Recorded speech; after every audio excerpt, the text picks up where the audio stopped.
menace of drugs.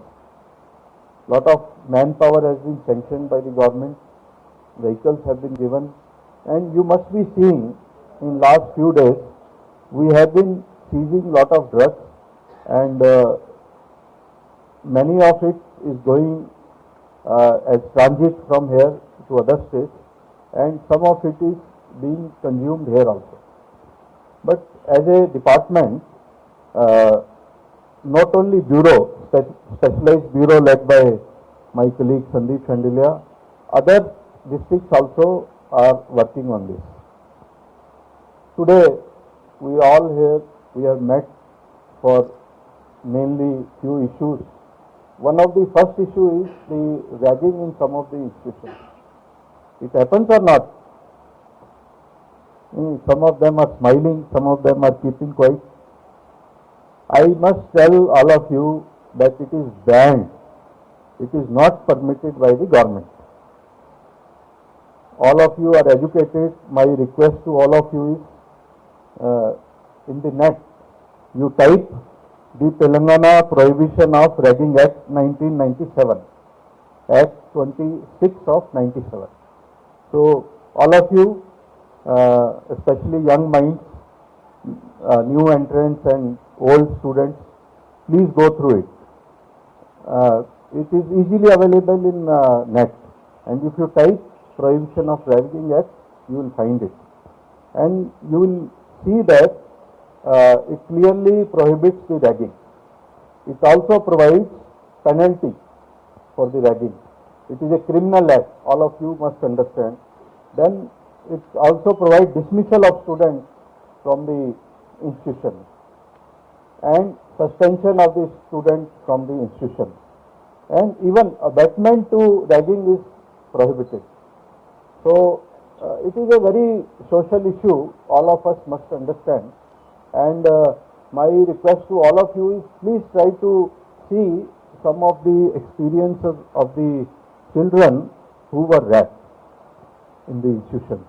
For some it may be fun, but it should not be treated as a fun.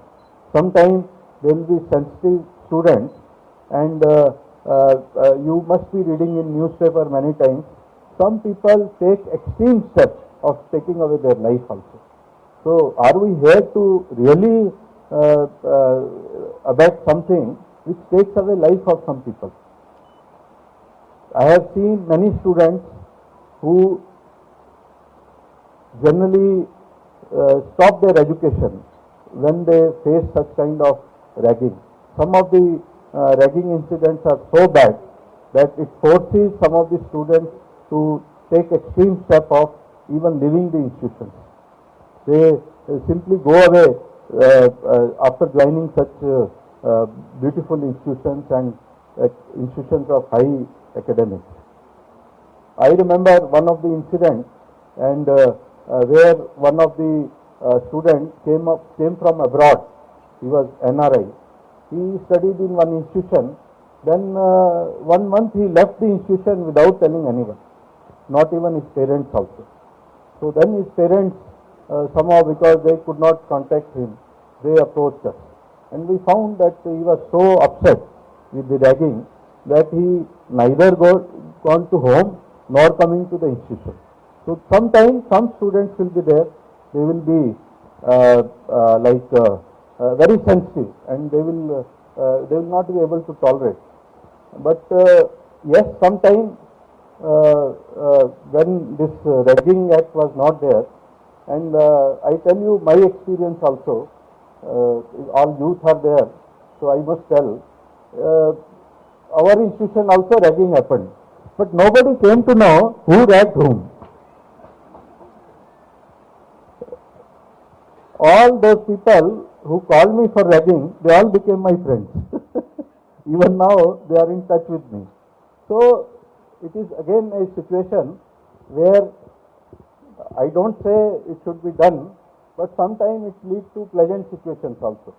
But I advise all of you, because it is banned by the government, it should not be resorted.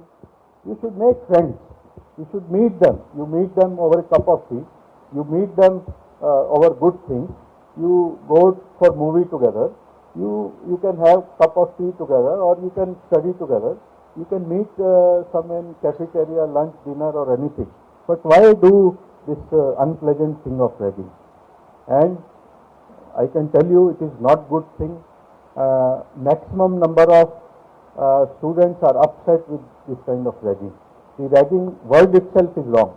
So my request to all of you is don't get into this, don't get into trouble.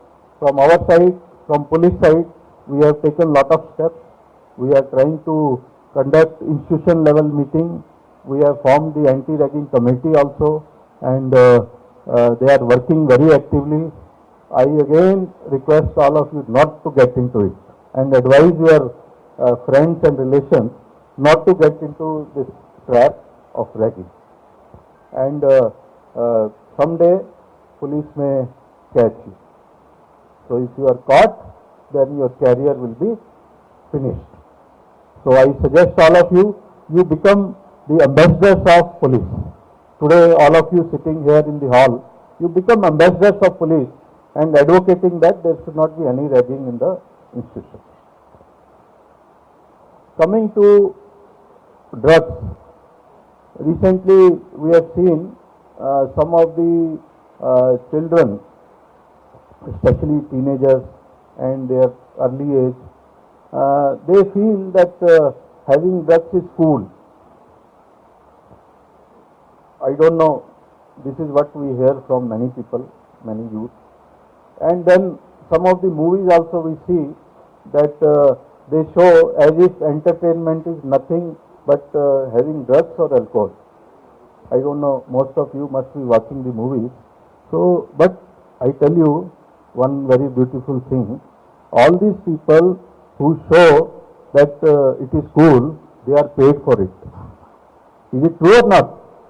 All actors, actresses in the movies, for showing all this, they are paid for it. They are paid crores of rupees. But here, who imitate them, who try to feel that it is cool and all that, what happens to them? Their life is spoiled. If you try to understand the experiences of people, you will feel that once they get addicted, it is very difficult for them to come out. How many of you have seen Udta Punjab? Can you raise hands? How many people have you seen? Very few.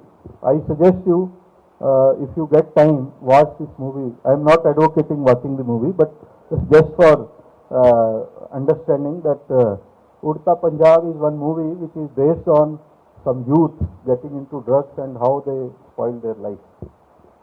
For people who are smuggling, it is the business. They make money out of it. But why should we innocent people get into this? My question is that why should we unnecessarily get into this? It spoils our health. It spoils our mind. It spoils our family. It spoils everything in the family. But one more thing I must say that some people feel, I have been listening to children. I also have children, means I also have a son and daughter, both of them are young.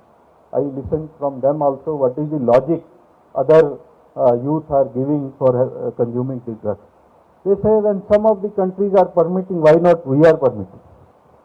My question is, if somebody wants to fall in well, do all of us also fall in well? Do we also want to fall in well? My answer is no. So if somebody wants to spoil their life, their nation, their youth, why should we spoil our youth? That is why we have taken a strong step of controlling the drug menace. And we always say that whosoever gets involved, he will face it. He will face it in personal life, he will face in personal life, he will face in family life, he will face in social life, and it will only create havoc, nothing less than that. But at the same time, there is a silver lining that if somebody has already got into it for various reasons, please do not hesitate to share with your family, with your friends, your relations. There is a possibility of coming out of it. There is a possibility of reformation. So, if you find somebody who is already into it, please try to convince him to get reformed. There are de-addiction centers available and they work with 100% success, almost 100% success. So my request to all of you is that all the parents, all the students and all the youth is that if you find somebody got into it, don't hesitate to talk about it. Many people, what happens, if they get into this, they don't talk about it. They hesitate to talk about it. They feel ashamed to talk about it. There is nothing to feel bad if already somebody is there. Please try to reform them, and once de-addiction is there, I can promise that they can be very well in mainstream of life. They can be reformed. They can become normal citizens. It may take some time because it is not a simple process. De-addiction is not a simple process. There will be a lot of issues related to it, like withdrawal symptoms. You will not become normal in a day or two. But there is a possibility that with a short time and with the interventions of doctors and supporting staff, one can become normal, and most of them have become normal. And try to see that once people become normal, they don't get into it again. That should be the responsibility of the parents. My request to parents on this day is that please, I don't say that you keep surveillance over your children, but you keep a watch over them. Don't get into their personal life. At the same time, keep a watch what they are doing. If they are having abnormal behavior, just talk to them. Just interact with them. Maybe once they will hide, second time they may not hide, or third time they may not hide. 2 times also they may hide. But if you have any doubt, please don't hesitate to discuss with some experts and doctors and in the family. It is better to come out of it. And my final suggestion to all of you is that say yes to life, no to drugs.